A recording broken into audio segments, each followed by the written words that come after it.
Olá, eu sou o professor Pisolato e você está assistindo mais um A Culpa é do Deodoro, um programa que visa a cada episódio perguntar, questionar, elencar todos os problemas que afetam o Sanatório Geral da República Brasil.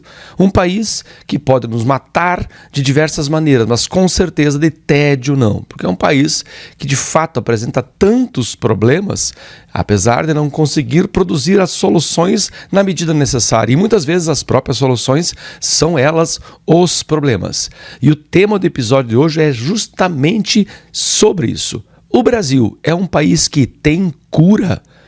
Bom, são muitas as enfermidades. Às vezes parece que nós já passamos por um processo de metástase. Qualquer tecido saudável que tente prover algum tipo de cura para os males que afetam o Brasil, esse mesmo indivíduo acaba sendo contaminado, acaba sendo destruído por essas células cancerígenas que fazem parte, ou melhor, desfazem parte do Brasil. Como são muitos os problemas, eu decidi separar esse nosso episódio em 4 grandes problemas que se apresentam ao Brasil e que são, sim, a causa das nossas doenças políticos, sociais, antropológicas e culturais.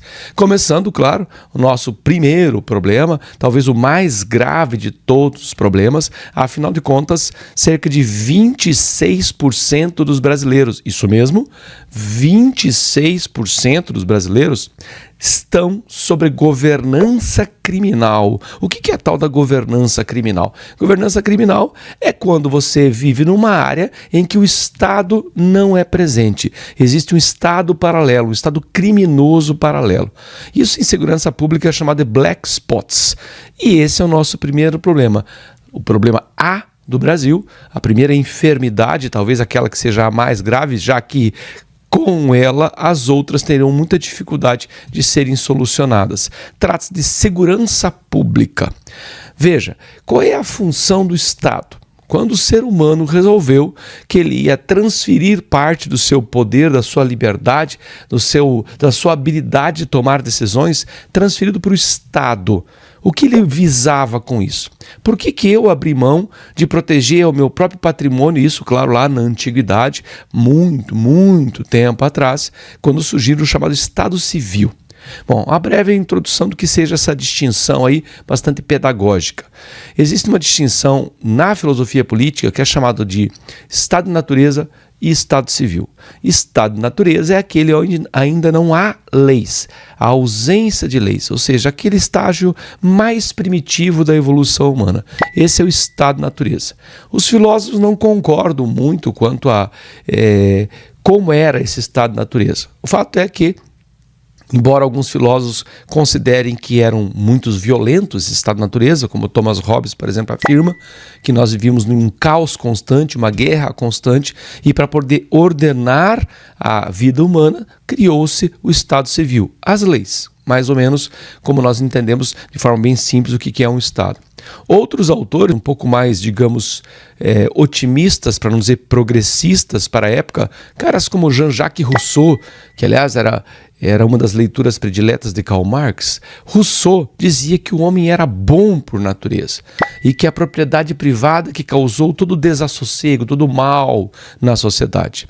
O fato é que, de uma maneira ou de outra, sendo o estado de natureza selvagem, primitivo, sendo o estado de natureza bondoso, o fato é que o estado civil, as leis, o Estado organizado, detentor do poder de coerção, porque o Estado tem o poder de coagir as pessoas a seguir a lei, esse Estado surgiu com uma função básica: garantir a segurança.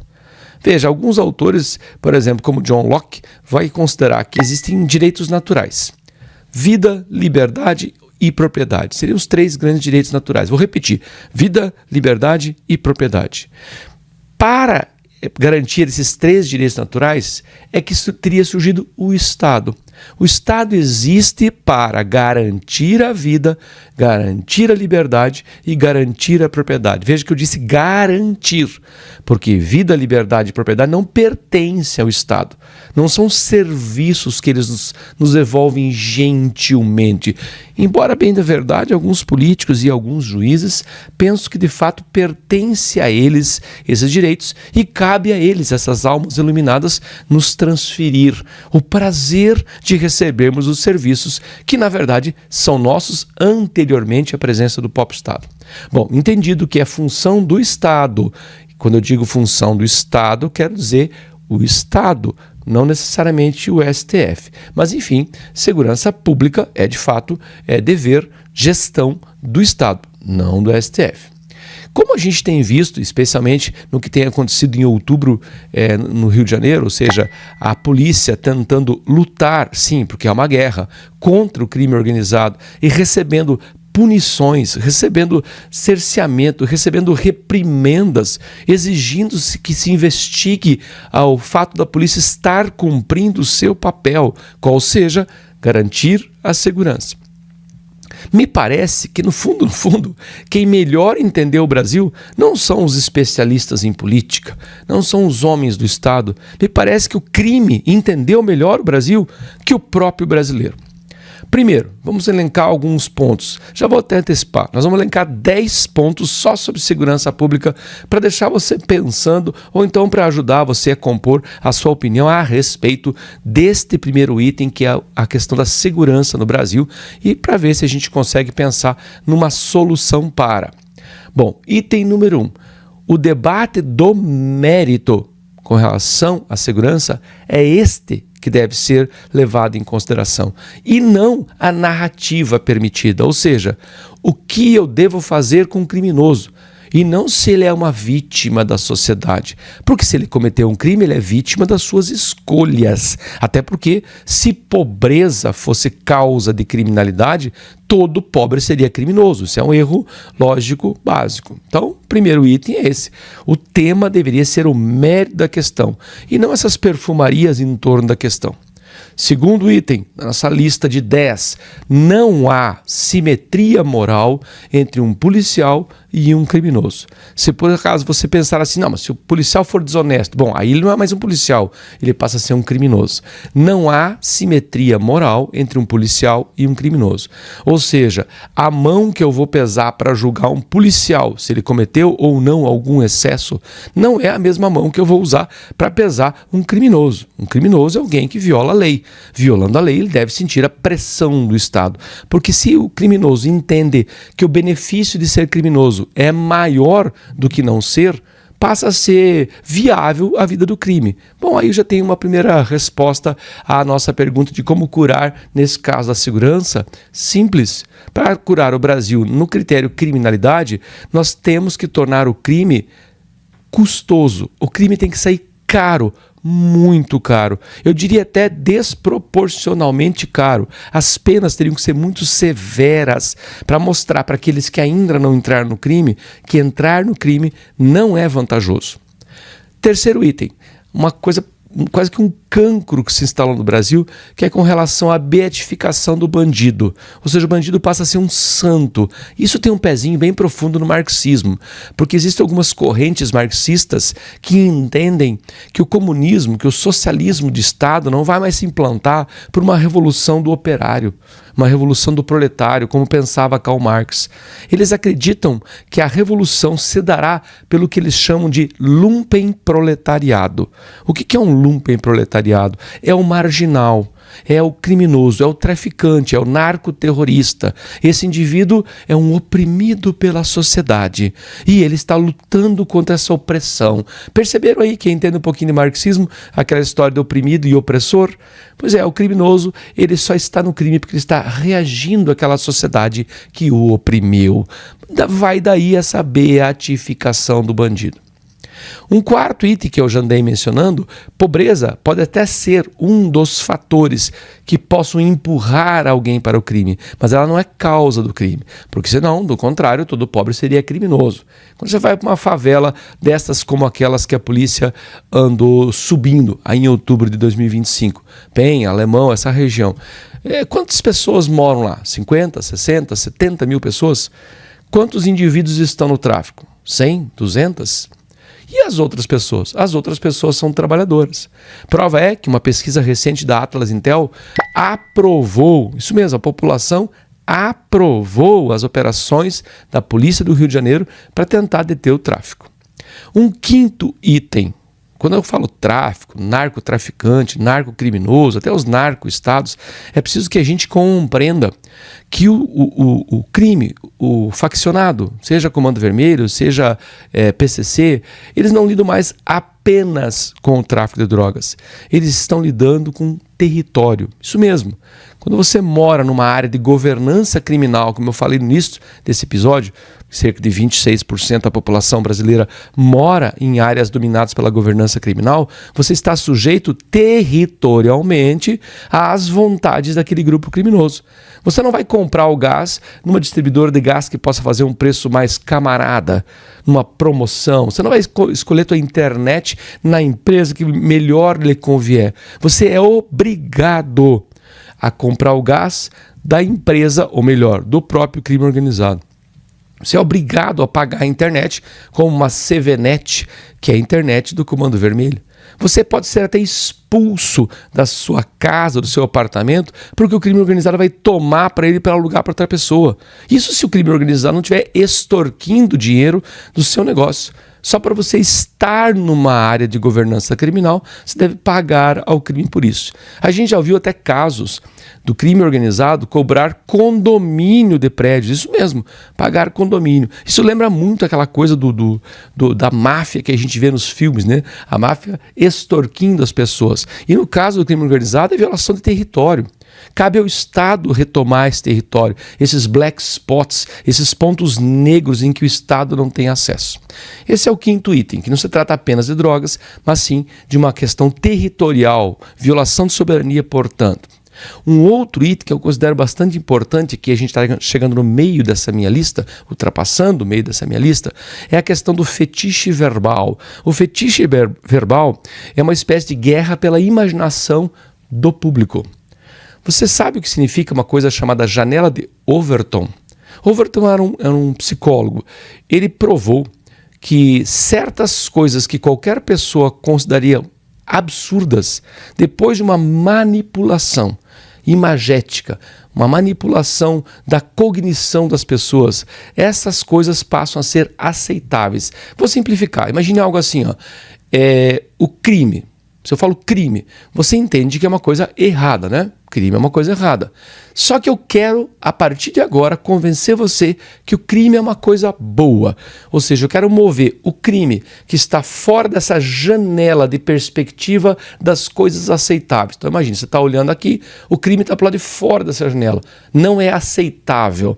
Eu quero empurrar o crime para dentro dessa janela. Eu quero que você comece a olhar para o criminoso de maneira diferente. Que ele passe a ser aceitável. Você tem percebido o que deputados, vereadores e até o presidente da República têm falado a respeito dos traficantes? Traficantes são trabalhadores, traficantes são vítimas, traficantes são explorados. E isso é janela de Overton em ação. Lá fora está o traficante, eu quero trazer o traficante aqui para dentro. Eu começo a normalizar, criar narrativas que normalizem. E que é mais? Junto à janela de Overton costuma vir uma coisa chamada dissonância cognitiva. O que é dissonância cognitiva? É uma ferramenta de engenharia social tremendamente utilizada, especialmente pelos canais de comunicação de massa. A Rede Globo de televisão, seu jornalismo, suas novelas, usou durante décadas o fenômeno da dissonância cognitiva para fazer com que as pessoas pensem exatamente como eles querem que você pense. Como que funciona a tal da dissonância cognitiva? Você associa no mínimo dois estados psíquicos que são contraditórios. Algo como, veja, vai associando com a janela de Overton que eu acabei de explicar. E agora eu estou gerando um fenômeno chamado dissonância cognitiva para jogar um elemento para dentro do critério de aceitável, de normal. Por exemplo, se eu digo para você assim, uma pessoa invadiu a sua casa, o próprio uso da palavra invadiu faz com que você pense em algo errado. Afinal, invasão é algo errado. Agora, se eu falar assim, a pessoa entrou na sua casa porque estava desesperadamente precisando de algo para salvar a sua vida e a dos seus filhos. Isso que acabou de aparecer na sua mente, esse choque, o que eu devo dizer agora? A invasão foi boa ou a invasão foi ruim? Isso é dissonância cognitiva. Quer ver mais um exemplo? O MST invade propriedade privada. Mas eles precisam da terra para sobreviver. Você é tão cruel assim que não é capaz de dar um pedaço de terra para uma pessoa que está passando necessidade? Está percebendo? Isso é dissonância cognitiva. Vale para vários outros elementos. Quer ver? Não é a pauta aqui, mas só para você entender através de mais um exemplo. Pedofilia. Pedofilia é uma coisa tremendamente errada. Mas e se eu trocar o nome, em vez de pedofilia, para eu chamar de amor intergeracional? Pô, amor é uma palavra bonita, né? Você seria capaz de ser contra o amor? É a mesma coisa, só que gera uma dissonância cognitiva, um choque psíquico que faz com que a pessoa que fica ouvindo essa mensagem com muita frequência comece a querer diminuir essa tensão entre a coisa errada e a coisa certa. A coisa certa, na verdade, é só uma narrativa, é só uma expressão, é só um fetiche verbal feito para que você sinta desconforto. Olha, aquela pessoa ela só roubou por causa de uma cervejinha, roubou apenas um celular para poder ser feliz, como todo mundo é feliz. Está percebendo que eu estou citando exemplos do nosso cotidiano? Tudo isso é dissonância cognitiva através de fetiche verbal. É o nosso sexto problema na lista do problema da doença da segurança. Um outro elemento bastante comum, e aí só através desse é que todos os outros itens funcionam. Quando se observa a realidade, especialmente quando um cientista observa a realidade, um pensador observa a realidade, e claro, também para a pessoa comum que vai emitir um julgamento sobre qualquer coisa, a recomendação é que você subordine a sua inteligência aos fatos. Ou seja, você vai observar os fatos, vai analisar os fatos e aí a tua inteligência vai racionalizá-los. O que normalmente se ensina, inclusive, infelizmente, em universidades, que você deve impor à realidade os seus esquemas ideológicos. Então você não olha mais para a realidade como ela é. Você projeta na realidade aquilo que está na sua mente. Então, quando tu olha para um traficante, de fato, a pessoa que já passou por todos esses processos, inclusive o dissonância cognitiva, quando ele olha para o traficante, ela não vê mais o traficante.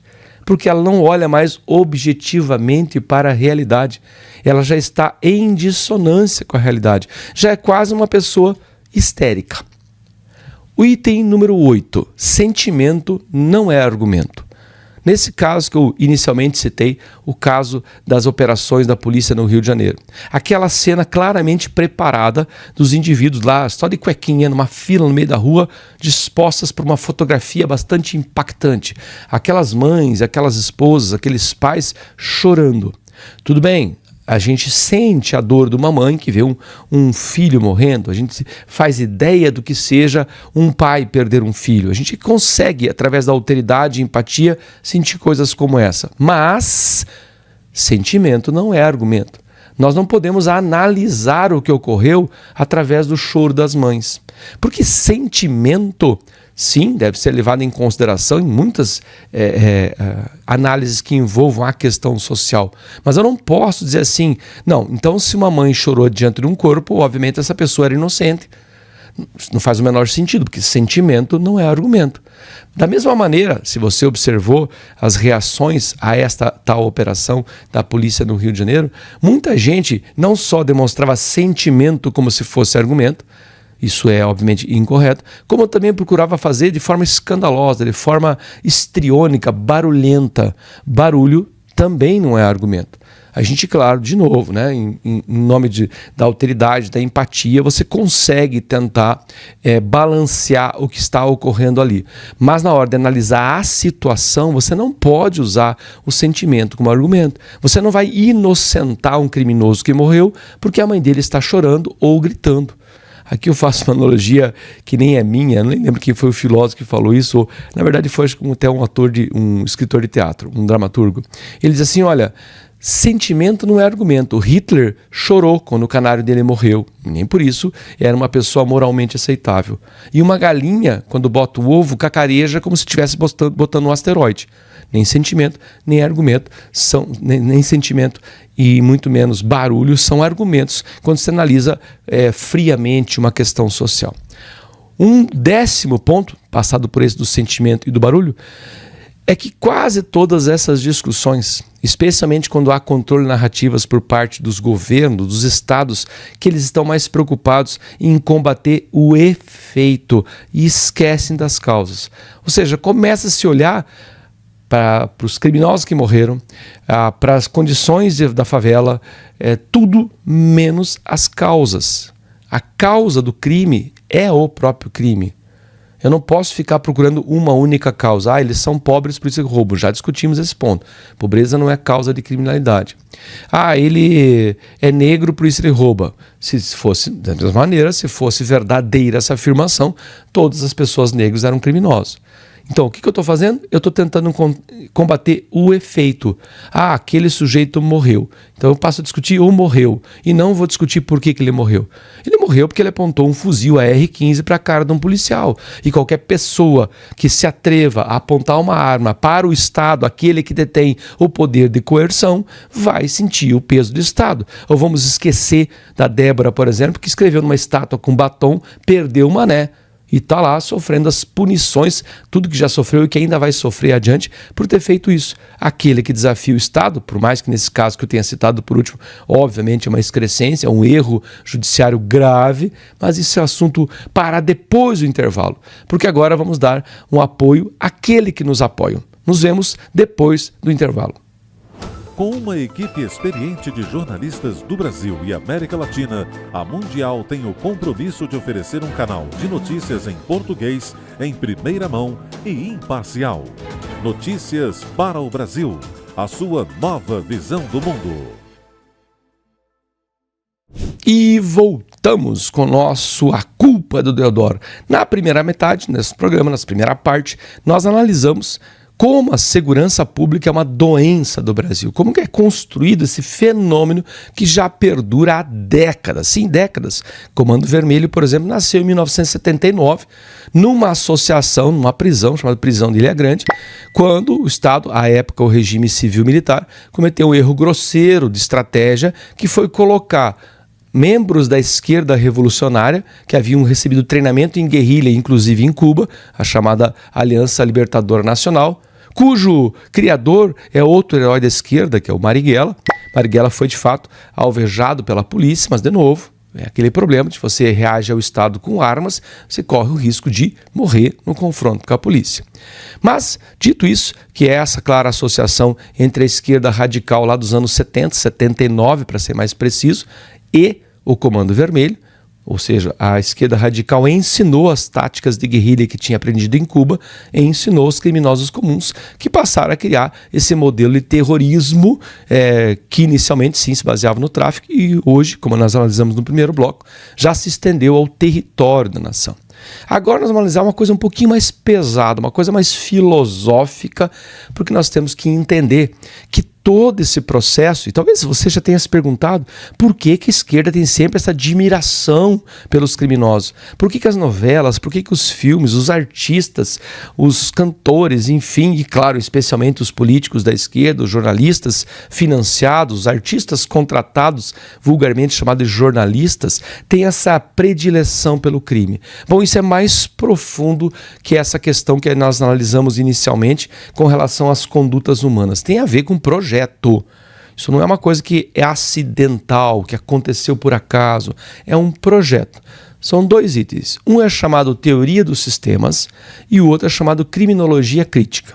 O que é a teoria dos sistemas? Ela tem a ver com uma pretensão socialista, marxista, que é o globalismo. E aqui eu vou fazer uma analogia, como eu sou professor, eu gosto de analogias para que meus alunos consigam formar imagens mentais. E eu espero que você da audiência também consiga entender através dessa minha analogia. Eu peço que você imagine círculos concêntricos, do maior até o menor. Lá dentro, o círculo menor que existe seria um município ou uma expectativa um pouco maior até o Estado. Estado do Rio de Janeiro, Estado do Paraná, Estado de Santa Catarina. Abraçando esse círculo menor, que é a cidade ou o Estado, está a União. Seria Brasília e os seus governantes. Até aí, aparentemente, tudo bem. Não está tudo bem. Se você está acompanhando o caso, por exemplo, da PEC da Segurança Pública, o que ela pretende fazer? Que essa esfera menor do município ou do estado seja destruída, seja absorvida. As competências do estado, da unidade da federação, Estado do Rio de Janeiro, Estado de São Paulo, Estado do Paraná, Estado do Rio Grande do Sul, que as competências relativas à segurança, por exemplo, passem para a mão da União. Esse é um fenômeno que, a princípio, parece até uma coisa boa. Mas vai integrar as forças policiais? Não. Isso faz parte da teoria dos sistemas usada pelo globalismo. A ideia de uma governança mundial, ou seja, um grande governo mundial que mandaria em todos os países, eliminando qualquer soberania. Como que isso acontece? Começa assim com a PEC da Segurança Pública. Primeiro, a União rouba as competências dos estados. Depois se cria coisas fugidias como Sul Global ou quem sabe um BRICS, para logo a seguir começar a insistir que existem certos problemas supraordenados. É uma palavra estranha, uma expressão estranha. Problemas supraordenados. Se você lembrar, algumas semanas atrás, quando o ministro Lewandowski falou do caso de segurança pública no Rio de Janeiro, ele usou uma justificativa justamente da teoria dos sistemas, dos problemas supraordenados. Essa questão da segurança pública não tem como ser resolvida apenas pelo Estado. É preciso que a União assuma essa função. Olha aí, é o círculo maior destruindo a competência do círculo menor. E você vai multiplicando isso, essa é a intenção da teoria globalista, vai multiplicando isso até que todas as esferas do interior sejam absorvidas pela grande esfera que seria o governo mundial. Então esses problemas subordenados são aqueles problemas que eles alegam que as unidades menores não conseguem resolver. Quer ver? Vamos citar um outro exemplo, fugindo um pouco do nosso tema, e que vai ser tema de um próximo programa, inclusive. A educação no Brasil. Você pode escolher, por exemplo, como seu filho vai estudar, que livro didático ele vai ter. Na melhor das hipóteses, se você pode pagar uma escola particular, você pode escolher qual escola particular. Mas ainda assim o currículo é nacional. Ou seja, não há mais esferas de comunidade no item educação. Elas já foram há muito tempo absorvidas. E você sabe muito bem que a educação é a formadora das mentes. Logo, a educação pode fazer engenharia social para criar, como diria o patrono da educação brasileira, o nosso amigo Paulo Freire, os militantes do futuro. Já citei esse exemplo da educação, a gente vai trabalhar num outro episódio que vai ser bastante interessante também sobre a questão educacional. Então temos esse primeiro item na teoria dos sistemas, que é problemas supraordenados. Sozinho vocês não resolvem, deixe que quem está acima da hierarquia absorva essa competência. E assim sucessivamente até chegar a essa pretensão do governo mundial. Uma outra coisa, sem ela eles não conseguem criar esses problemas supraordenados, você vai reconhecer muito facilmente. Eu estou apenas mostrando a parte teórica, porque os exemplos práticos estão aí. Cria-se um objetivo político, só que em vez de anunciar esse objetivo político, que poderia causar muito choque nas pessoas, se eu chegasse e falasse assim, eu quero ser o presidente do mundo, eu quero mandar em todo mundo, eu quero controlar todas as polícias. Não, ninguém aceitaria algo como isso, né? Isso seria absurdo, seria uma tirania. Mas o globalismo é uma tirania. Agora, se eu, em vez de disser que eu quero controlar tudo, eu criar para esse objetivo político um imperativo moral, algo como precisamos salvar o meio ambiente, haverá um aquecimento global, precisamos estimular a justiça social e a igualdade. Isso aí são imperativos morais. Quem seria contra, né, a justiça social? Quem seria contra proteger o planeta, proteger o meio ambiente? Só que, na verdade, atrás de tudo isso, justiça social, meio ambiente, segurança pública, tudo isso traz, o imperativo moral traz objetivos políticos bem mais mundanos, bem mais terrenos. Controlar, chefiar, mandar, tiranizar. Porque o globalismo é isso. É o controle total sobre a totalidade das pessoas. Então nós já temos problemas supraordenados, que são aqueles que se alegam que a pessoa não consegue resolver sozinha, é preciso ajuda numa camada superior, e para isso essa camada superior vai tomar a competência da camada inferior. O outro é o objetivo político, que é travestido de imperativo moral. Você não alega que você vai tomar o poder, você alega estar fazendo aquilo para salvar o planeta. E veja quanto dinheiro é despejado nesses objetivos políticos travestidos de imperativo moral. Por que um multibilionário como George Soros financiaria uma Greta Thunberg? Por que um multibilionário, e agora aparentemente vem mudando a sua agenda climatológica, Bill Gates, o aposentado dono da Microsoft, bancaria bilhões em agendas como meio ambiente, distribuição de vacinas? Isso é um objetivo político. Eles são os que a gente chama de metacapitalistas. O metacapitalista é um fascista com outro nome, tá? Porque ele quer o controle total do Estado e ele cansou da concorrência do capitalismo liberal. Ele não quer mais. Ele quer, se houver um governo único mundial, basta que ele controle esse único governo mundial. E ele vai ter todas as benesses desse Estado grandão, desse Estado globalista. George Soros, Fundação Rockefeller, Fundação Ford, Bill Gates, todos eles são metacapitalistas. Eles não querem mais ter que lidar com indivíduos, com estados isoladamente a cada licitação, a cada concorrência. Eles querem um controle, nesse caso aí, metacapitalista. Por que meta? Além do capitalismo que nós conhecemos. Porque o capitalismo, como nós conhecemos, valoriza a competição. O metacapitalista não quer mais essa competição. No fundo, é um fascista numa escala mundial.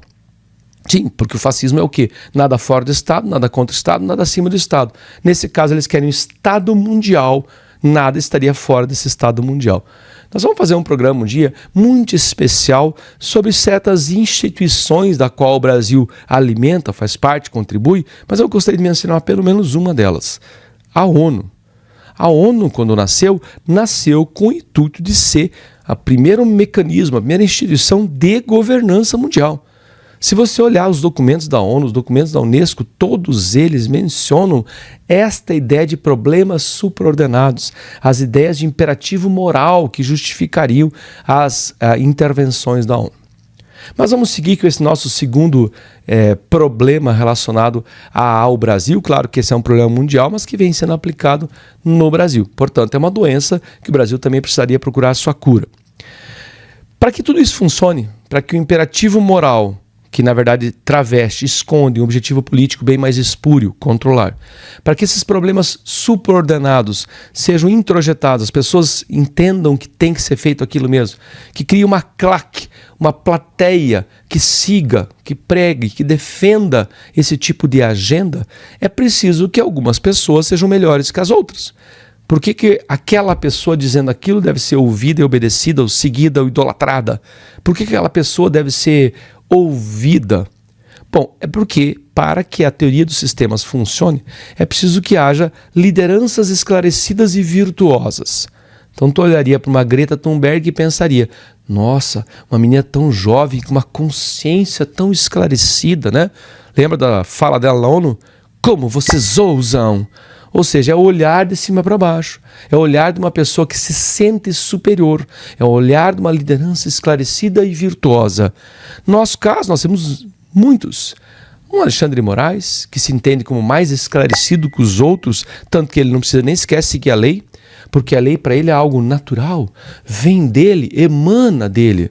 É quase como se ele fosse um deus mitológico primitivo. O mesmo vale para Lula, que se vangloria da sua própria ignorância, mas ao mesmo tempo de ser uma pessoa virtuosa, esclarecida, que só quer, adivinha, se você lembrar aí, todas as falas dele giram em torno de imperativos morais. Igualdade, justiça social, justamente para travestir aqueles objetivos políticos que nós discutimos. Ora, mas por que eu preciso de uma liderança esclarecida e virtuosa? Porque essas lideranças esclarecidas nos conduzirá o Brasil a um nível superior de consciência. Nós só seremos melhores se seguirmos essas pessoas. Veja, isso é um conceito bastante antigo que o globalismo usa dentro da teoria dos sistemas, que é um conceito de casta. Casta é um sistema social, uma divisão social feita por nascimento. Certas pessoas são melhores, portanto estão acima. Se você quer evoluir, como você é uma pessoa inferior, você não pode seguir a si mesmo. Você tem que seguir as castas superiores. Olha que absurdo que parece isso quando a gente esclarece. Por isso a intenção é de esclarecer. Outra coisa, para a gente encerrar esse nosso segundo bloco, para deixar o terceiro, que é o mais extenso deles, para depois os nossos patrocinadores. O último item, todos os lugares onde essa teoria dos sistemas, onde o globalismo fez governos, especialmente, e quase todos eles são governos de esquerda, alguns são de extrema esquerda, como se todo governo de esquerda não fosse de extrema, mas enfim, né? Sempre que essa teoria dos sistemas foi aplicada, existe um problema subordenado, existe um imperativo moral que é premente, é o primeiro a ser feito. Não há como você pensar em usurpar a soberania de um Estado, a soberania de um país inteiro, a soberania de um bloco continental inteiro, se as pessoas tiverem o poder de reagir a essas violações de soberania. Então a primeira coisa, o primeiro imperativo moral que se põe em prática para esconder aquele objetivo político espúrio, o primeiro problema supraordenado, que é, na verdade, também para disfarçar um objetivo político espúrio, é o desarmamento. Então, o que eles fazem? Eles criam um imperativo moral. Desarmar vai diminuir a violência. Desarmar pela paz. Uma pessoa do bem não precisa de armas, como disse o nosso presidente que vive cercado de seguranças. Ou como disse algum ministro do Supremo que também vive cercado de seguranças. Que, aliás, seguranças que o protegerão pelo resto de suas vidas. Mas nós, cidadãos comuns, não temos esse poder. Por quê? Por que nós não podemos exercer o direito à defesa? Porque, na verdade, não se trata de direito à defesa, não se trata de paz, não se trata de diminuir as mortes, se trata de desarmar. Porque ao desarmar uma população, quando o povo se aperceber que todas essas políticas travestidas, todas elas visam o controle total da totalidade de uma povoação, as nações não tenderiam a tentar se rebelar? A pegar em armas e lutar contra o Estado opressor que está retirando sua liberdade em nome de uma pseudo-melhoria de consciência coletiva, em nome de um pseudo-imperativo moral que não tem como ser aplicado ou praticado? Então o desarmamento geralmente é o primeiro. É o caso do Brasil.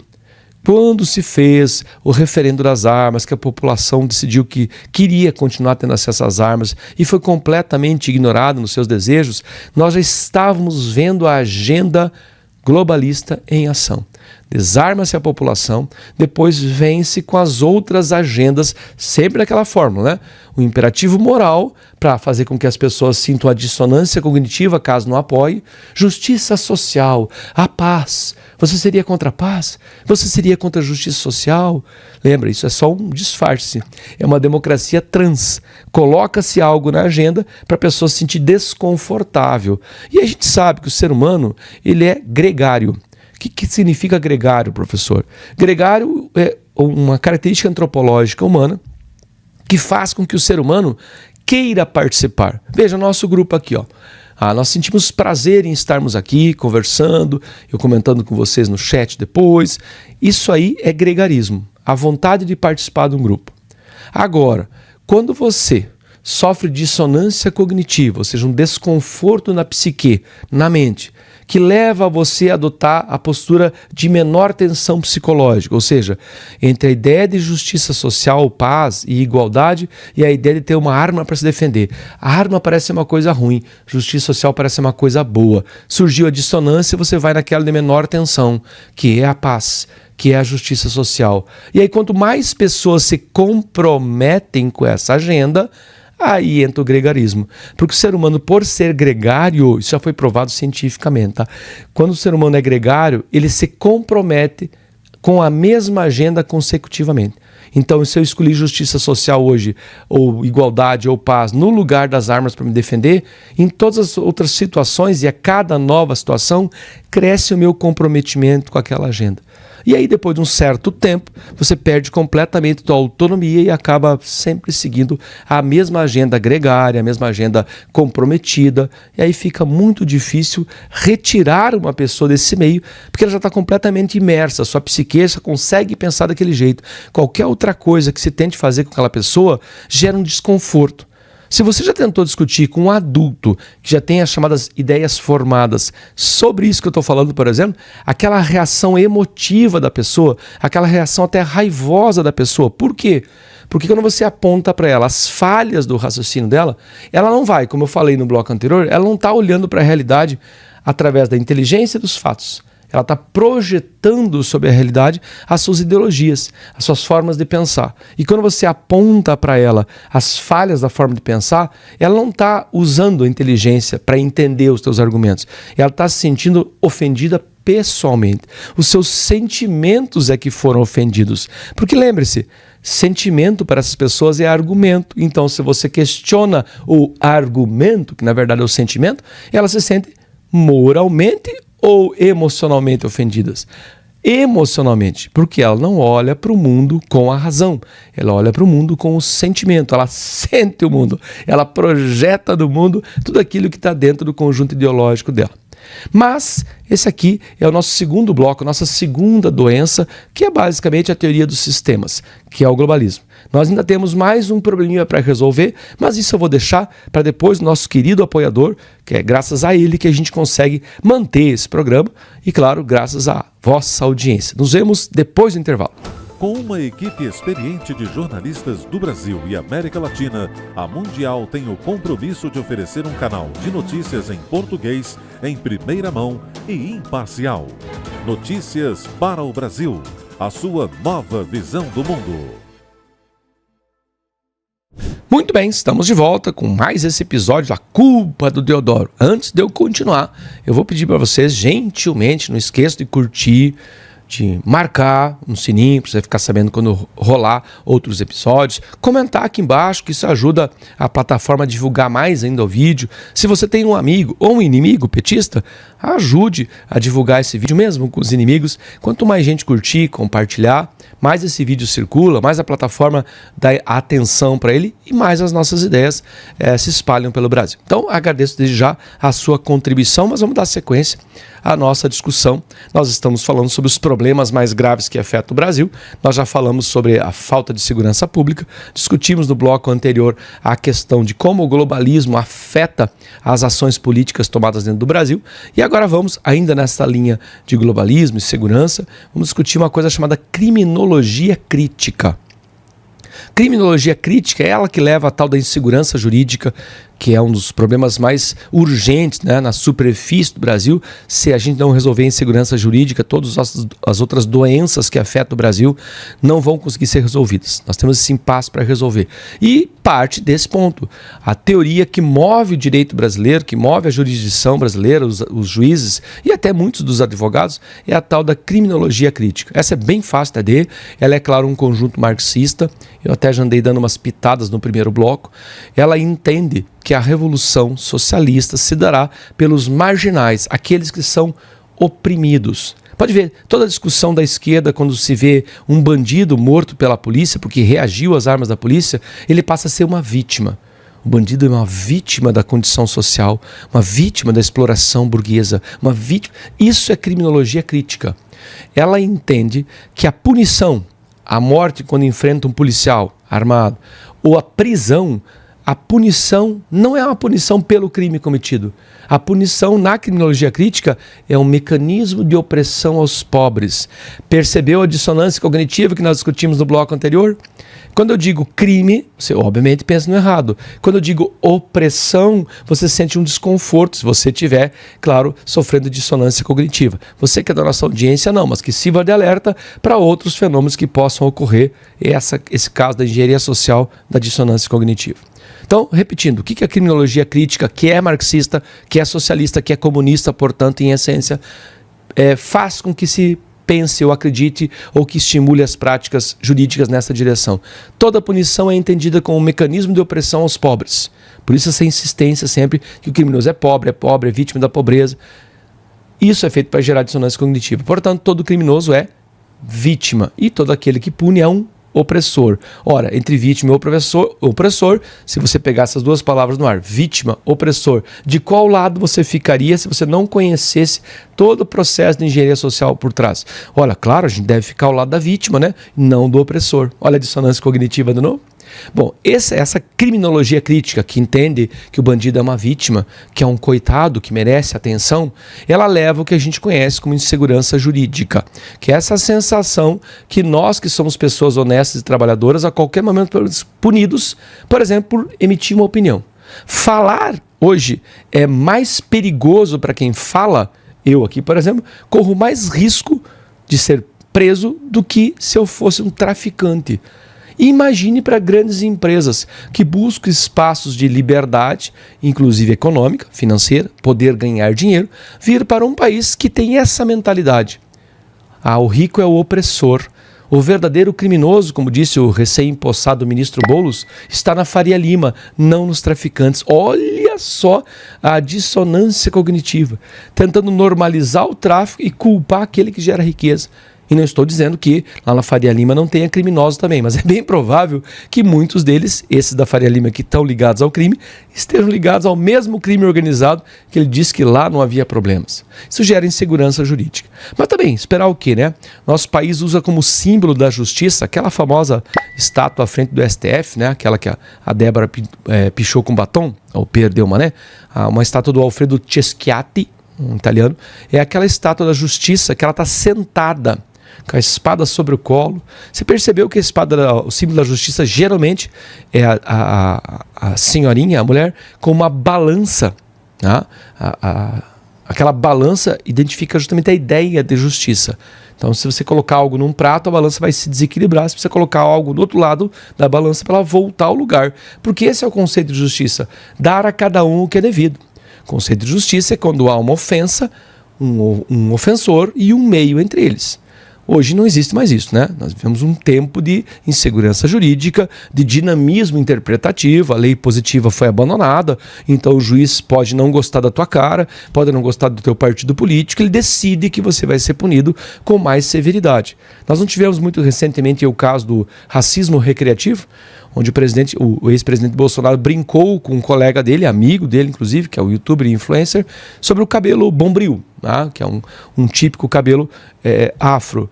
E sem que esta pessoa que recebeu essa brincadeira fizesse qualquer tipo de queixa, o Ministério Público tomou as dores e puniu o presidente com a multa de R$1 milhão por racismo recreativo. Veja, o Estado está se influindo, inclusive no foro privado. Quantas vezes você ouviu falar aí já de mensagens de grupo de WhatsApp privados sendo utilizados como prova de crime fora do contexto? E isso é insegurança jurídica. E não adianta vir com essas narrativas moralizadoras, porque nenhuma narrativa moralizadora justifica a imoralidade. Você não fala assim, vou defender a democracia, diminuindo a democracia. Você não fala que vai defender liberdade de expressão, tirando liberdade de expressão. Até porque o debate da liberdade de expressão, é preciso ressaltar sempre isso, e infelizmente a gente vive o tempo de ficar reafirmando, né, a verdura da grama e a azulice do céu. Nunca, ninguém, em sã consciência, vai defender que liberdade de expressão é liberdade de agressão. É preciso que se entenda, eu não canso de repetir isso. Todo ato livre é imputável. Ou seja, a partir da decisão de falar, de fazer algo, é um ato livre, portanto, você pode ser julgado por essa tua fala ou por essa tua ação. Ninguém diz que liberdade de expressão é liberdade de agressão, como disse o ministro Toffoli muito erroneamente, muito recentemente. Liberdade de expressão é a ferramenta para a democracia crescer. Não há como uma democracia se desenvolver ou minimamente ficar no ponto que está, se não houver contraditório. Porque ninguém, ao contrário do que a gente viu na teoria dos sistemas, tem o esclarecimento total. Nós, homens mortais, somos todos imperfeitos. E é através do contraditório, ou seja, ouvir o contrário às suas ideias, que justamente a gente cresce. Mas como não há, a gente tem medo de falar certas coisas, certos nomes, a informação acaba circulando menos, o medo não é uma ferramenta democrática, quem tem que ter medo são os criminosos, como eu falei lá no primeiro bloco, o criminoso tem que ter medo de ser criminoso, para que aquele jovem que está lá pensando em entrar para o glamour do crime, estimulado inclusive por os Oruans da vida, que cantam o crime como se fosse algo glamuroso. Afinal de contas, a esquerda cansa de dizer que o criminoso é o novo revolucionário, o lumpenproletariado, que é uma vítima, portanto ele tem que lutar, ele tem que ser rebelde. Isso sem contar no fato que quando a justiça age, especialmente a nossa Suprema Corte, que tem se imiscuído em todos os assuntos do país, vai de título de time de futebol, até questões mais banais como qual a quantidade de maconha que pode ser considerado lícita portar no Brasil. Mas enfim, não vamos entrar nessa discussão. Mas eu entendo que quando o sistema judiciário começa a se misturar em questões banais, excessivamente vira um partido político que faz leis, não mais interpreta a lei. Eu sempre digo que parece que o nosso Supremo Tribunal Federal pegou o artigo 53 da Constituição, que diz que cabe ao Supremo Tribunal guardar a Constituição. Eu acho que eles entenderam que esse verbo guardar era diferente, não guardar no sentido de proteger. Eles guardaram na gaveta, estão usando a lei do jeito que lhes aprouver, conforme a ideologia, conforme a pessoa, conforme quem está sendo julgado, o peso dessa balança, ou melhor, a nossa estátua da justiça do Alfredo Cheschiati não tem balança, né? Então não tem para que lado equilibrar-se para dar a cada um o que é devido. Mas o que me parece, cada vez que o STF age, é como se fosse uma espécie de roda de tortura imensa feita de granito para esmagar borboletas. Então, olha as penas, por exemplo, que as pessoas do 8 de janeiro receberam, sem contar a discussão de toda a ilegalidade do processo. Mas olha as penas, 17 anos, 14 anos, 12 anos, não me parece uma roda muito grande para esmagar borboletinhas? Crimes de vandalismo punido com 14 anos. Isso é típico de uma tirania, não de uma democracia. Tá? Mas vamos dar sequência, até porque a gente tem que se encaminhar para o nosso final, senão fica muito enfadonho, né? E eu, como tenho sangue italiano, se você me deixar, eu não paro mais de falar. A gente ficaria até amanhã aqui discutindo, até cansar todos vocês, dormiriam aí na frente. Eu sou um historiador, e se eu não fosse historiador, ainda assim eu poderia me dizer espantado ao ver a insistência e entendendo que tudo isso que o STF faz, que as leis fazem, que muitos deputados, que o STF faz por cima das leis, tá? E mesmo algumas leis que vêm surgindo, que vão estendendo o limite dessa ruptura completa. Porque a gente já sabe que o Brasil não é mais uma democracia plena. Não que possa existir uma democracia perfeita, mas plena no sentido de que as pessoas confiam na lei e a lei é considerada justa. Ocorre aquilo que o Kant chamava de máxima. Dentro de mim eu tenho um conjunto moral subjetivo e quando olho para as leis do meu país, que são leis objetivas, positivas, estão no papel, eu sinto um soar. Eu e as leis estamos em sintonia, estamos no mesmo tom. Eu concordo com essa lei. Por mais que haja pequenos celeumas em algumas leis, na totalidade a gente sente que... Melhor, a gente nunca sentiu, né? Mas a gente sentiria que pode confiar no sistema jurídico. E a gente sabe que a gente não pode confiar no sistema jurídico brasileiro. Então, isso são sinais de um colapso das instituições. É como se o nosso sistema político já estivesse todo ele comprometido, todo ele disfuncional. E eu não estou falando de uma disfuncionalidade, estou falando de um colapso. Historicamente, os ditadores megalomaníacos, aqueles que não conseguem recuar, a cada nova pressão, ao invés de parar, recuar, refazer, eles insistem. Se você estudar a história do Hitler, por exemplo, quando os soviéticos estavam a coisa de 400 metros do bunker dele, ele continuava mandando soldados que não existiam ir para a guerra. Ele continuava movendo tropas na sua mesa tática que não existiam. Isso é típico do megalomaníaco. Ou seja, é típico do histérico, do ditador, do psicopata. E, infelizmente, eu também sei que não há coragem suficiente num país como o nosso para promover uma mudança. Outra alegação que se faz é que não, a gente não pode, por exemplo, pensar em impeachment de ministro, porque isso geraria muita instabilidade política. Meus amigos, nós já estamos numa instabilidade política. Nós já estamos com as instituições colapsadas, elas não estão mais funcionando como deveriam funcionar. Elas estão se intrometendo e aquelas que teriam funções capazes de deter essa disfuncionalidade estão também elas comprometidas, também elas disfuncionais. Então manter a estabilidade do quê? Manter a estabilidade de estruturas que estão gerando a instabilidade? Então eu não vou votar o impeachment do Alexandre de Moraes, porque isso geraria instabilidade. Mas é ele, Alexandre de Moraes, que causa essa instabilidade. É como se eu dissesse assim, não vou tirar essa célula cancerígena aqui, porque pode causar câncer em outro lugar. Sim, mas ele é o câncer. Ele é que teria que ser retirado legalmente, para usar no mínimo uma ironia, né? Aquele que deveria defender a lei precisa ser retirado para que se retorne às chamadas 4 linhas da lei. Outra alegação que se faz com muita frequência, claro, obviamente também muito mal colocada, é que se trata de soberania. Nenhum outro Estado deve se intrometer no Brasil. Veja que essa ideia de que a soberania é argumento para um país continuar fazendo o que anda fazendo, quer ver? Vamos fazer uma analogia bem simples. Se eu disser que outros países não devem se intrometer nas questões nacionais, como eu explicaria, por exemplo, a presença dos Estados Unidos na Segunda Guerra Mundial? Então eu diria assim, nessa analogia, não, eu acho que os Estados Unidos não devem ir lá resolver o problema do Hitler e do nazismo na Alemanha. Eu acho que a Alemanha deve resolver sozinha isso aí. Veja que esse argumento não deu muito certo, né? O chamado ovo da serpente. A Alemanha, após a Primeira Guerra Mundial, não podia ter exército. Ela não podia desenvolver força aérea, não podia tomar territórios. E ela o fez. Por quê? Esse argumento foi utilizado. Um dos argumentos foi esse. Não, deixa a Alemanha se desenvolver do jeito dela, né? Olha aí, olha o resultado. Segunda Guerra Mundial. Dezenas de milhões de mortos. Então, quando um país não consegue, como o nosso, está disfuncional, não consegue resolver seus próprios problemas, a gente implora que outro país mais saudável ou menos doente nos acuda, nos socorra. Ou nós vamos ficar olhando para a Venezuela, para a Nicarágua, para Cuba, para a Nigéria, onde as pessoas são assassinadas, presas, cerceadas, e vão ficar assistindo em nome da soberania? E tem mais uma, tá? Embora haja soberania territorial, primeiro dos soberanos é o povo.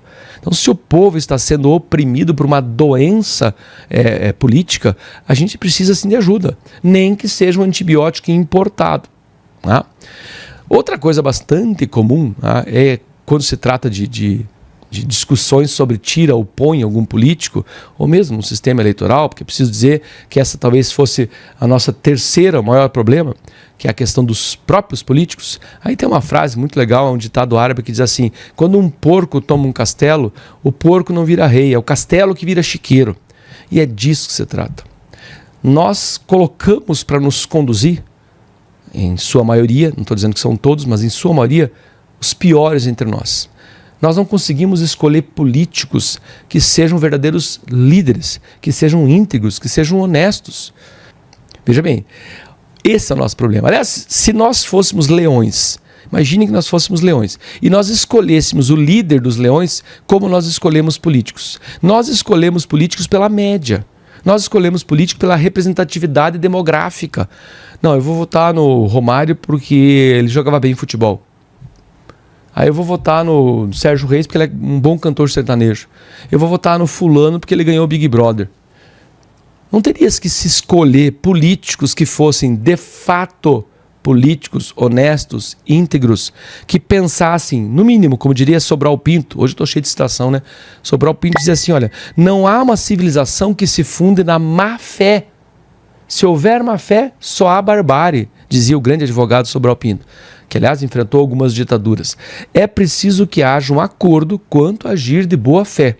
Você que me ouve, você pode afirmar com certeza absoluta que todos os nossos deputados e senadores e governadores e prefeitos e vereadores e presidente da República e ministro do Supremo, todos eles agem de boa fé? Veja, repetindo Sobral Pinto, não há civilização que se funde na má fé, só há ali barbárie. Está aí mais um dos tumores, mais uma das doenças que assola o Brasil, os políticos. Agora veja bem, quando os três poderes de um país estão comprometidos pela corrupção, pelos interesses egoísticos de cada um dos políticos, as instituições tendem a tornar-se incapazes de gerar mecanismo de depuração. Se a instituição que deveria funcionar está ela mesma estragada, comprometida, ela não vai conseguir consertar a si mesma. Ao autoconserto da instituição que está estragada. É preciso um mínimo de democracia para que eu possa reconstituí-la, reformá-la.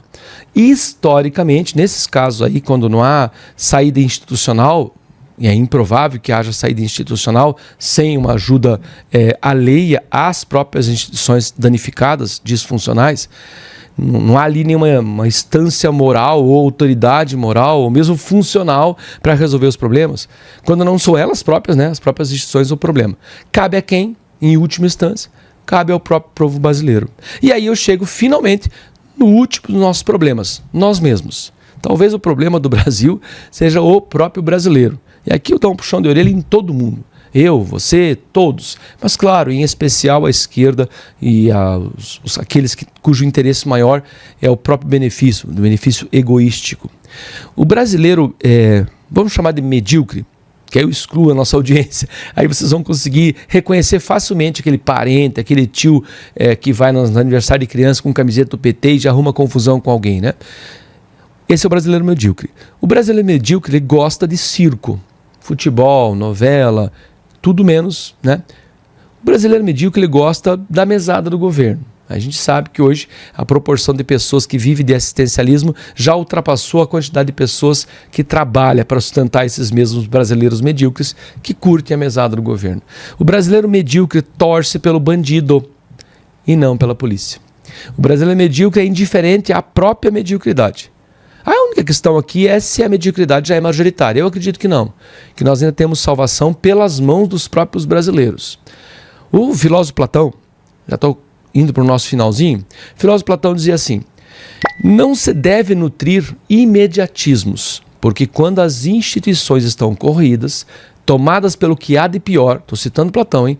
Só o tempo e muita paciência, educando, formando, criando pequenas comunidades, grupos de estudo, se instruindo, isso já sou eu fazendo um adendo à fala do Platão, retornando a ele. Para quem sabe, em outro tempo surjam as condições para a reconstrução. Se você pretende reconstruir o Brasil, é preciso que nosso material de reconstrução seja melhor que esse que se apresenta hoje. Ou seja, é uma atividade individual, mas isso é uma solução de longo prazo. Traduzindo, o que você está dizendo, professor? Eu estou dizendo que a tarefa que nós temos pela frente é restaurar a alma, os valores fundantes. Porque se eu conseguir fazer com que nós, nossos filhos, nossos sobrinhos, nossos primos, aqueles próximos a nós, nossos amigos, reparem, reconstruam, retomem esses valores fundamentais, valores sobre os quais a sociedade ocidental foi formada, aí nós podemos começar a pensar numa reconstrução, numa reforma futura. E já que eu estou citando um monte de gente, hoje eu vou falar de um cara chamado Eric Voegelin, é um pensador alemão. Ele dizia que a política, quando está degenerada, impede a entrada de homens excelentes. Ou os expulsa ou os contamina. Veja, a nossa saída, portanto, por Voegelin não é partir direto para a política. A política seria, como disse o professor Olavo de Carvalho uma vez, a cereja do bolo. Primeiro a gente precisa fazer o bolo com boa massa, boa farinha, bons ingredientes, porque aí talvez a gente possa colocar a cerejinha no topo do bolo.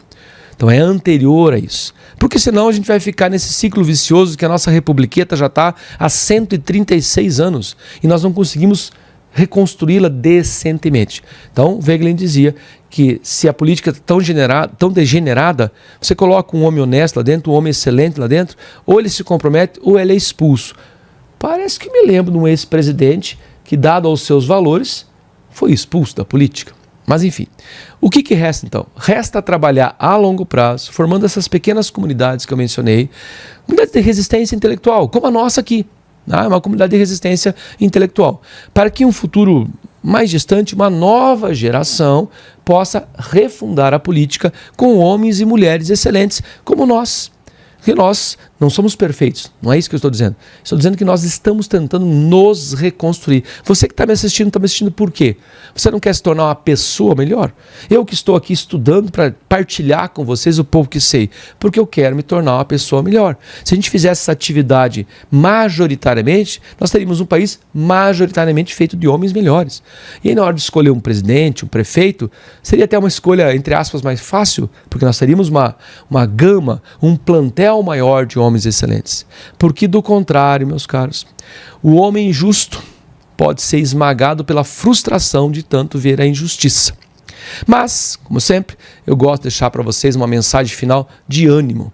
Nós não podemos desesperar. É urgente termos paciência e é urgente fazermos o nosso trabalho individual. Cada um de nós, crescendo através da autoeducação.